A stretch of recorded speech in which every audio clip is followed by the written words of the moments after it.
आदरांजली। हा, आज राज्यपाल साहेबांना भेटल्यानंतर आज महाराष्ट्रामध्ये जे मनोज जरांगे पाटील यांच्या मराठा समाजाविषयी जे आंदोलन चालू आहे आणि त्यांना ह्या मराठा समाजाला न्याय मिळावा, आज अत्यंत बिकट परिस्थिती मनोज जरांगे पाटलांची झालेली आहे, प्रकृती बिघडत आहे।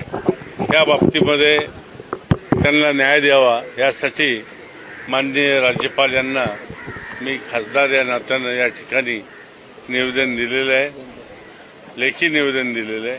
त्यामध्ये माननीय आमचे प्रदेश काँग्रेसचे अध्यक्ष नानाभाऊ असतील, अंबाजी असतील, नसीम खा पठाण ही सगळी मंडळी या ठिकाणी त्यांना साथ दिली। एक मिनिट